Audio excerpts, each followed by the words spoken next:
asked Hank King, next oldest after Ray. Bannion said, "Let me ask you boys something. How are you related to the old man?" "His sons," answered Hank. Bannion's gaze clouded. "I see. Well, maybe you hadn't seen him for a long time." "What's that got to do with it?" "He was warned, boys. There were some calls, they tell me, but Al was pretty deaf. He went right on sweeping. If it's any satisfaction, I reckon it wouldn't be if he'd been my pa. Old Al never knew what hit him." "We're obliged," murmured Ray King, the eldest. "You've been right helpful, Sheriff. Now, the name." Bannion saw no change in those four expressions and felt no change in the atmosphere. "Another question," he said. "Why was he here in Perdition Wells if he had sons and a home?" "He had no home, Sheriff," said Austin King, the youngest. "How good's your memory?" "It's good enough. Why?" "You recollect King's raiders?" Doyle Bannion's gaze brightened slightly. "King's Confederate raiders?" "That's right." "Who doesn't remember?" Bannion said quietly. "The only authorized Confederate guerrilla band that was not given amnesty after the war."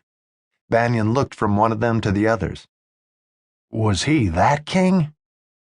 The big men nodded, and Bannion eased back in his chair, remembering how it had been many years before when the Federal Union and the embattled South were fighting it out toe-to-toe in the bloody Shenandoah, on the peninsula, and along the turgid Rio Grande.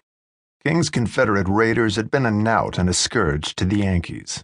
They rarely struck twice in the same place. They came swirling out of the dawn without warning. They were pursued, and they were dreaded. But they had never been apprehended, and after Appomattox, they had simply dissolved, still undefeated.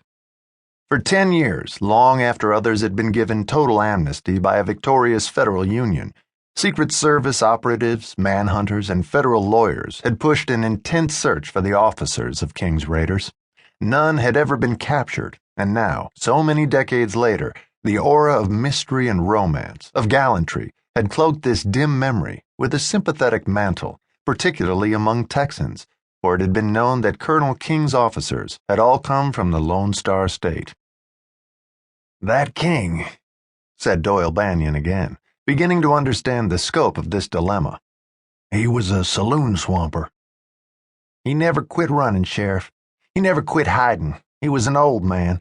They wouldn't let him go his last years in peace. There are a dozen orders for arrest out for him right now. But you'd know that, wouldn't you?" Bannion nodded. "I've got some posters about him, yes, but I don't believe there are 10 lawmen in all of Texas who would have arrested him, boys." "It's those 10 he's been running from." Bannion looked at his hands. "It's hard to believe. Colonel Al King, swamper in the Union Eagle Saloon here in Perdition Wells." Nostalgic bitterness touched down through Bannion. A real hero in his time, a great Confederate, and a legendary guerrilla raider. The eldest King loosened a little in his stance. He regarded Doyle Bannion without hardness.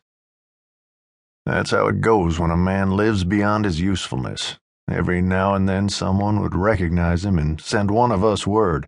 We'd go at once where he was. We'd take him money and news of his kinfolk. Some years back, our mother, his wife, got down bedfast. She'd tell us things to say to him.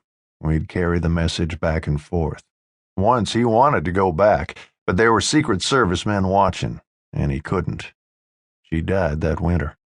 After that, he kept getting harder and harder to find." Bannion got up, crossed to a little stove, poked up a fire, and jiggled the coffee pot there, hefted it, then said, "There's enough."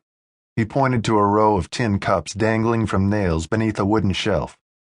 "Help yourselves." Ray King, the eldest, said, "No thanks, Sheriff. All we want here is a name." Bannion poured himself a cupful very slowly and watched that black liquid fill his cup in its oily way. He then returned to his chair and sat down without looking up at those 4 big men. How do you say it? The sheriff wondered. Let the old devil go. Let him get plumb away from this earth. Don't hold him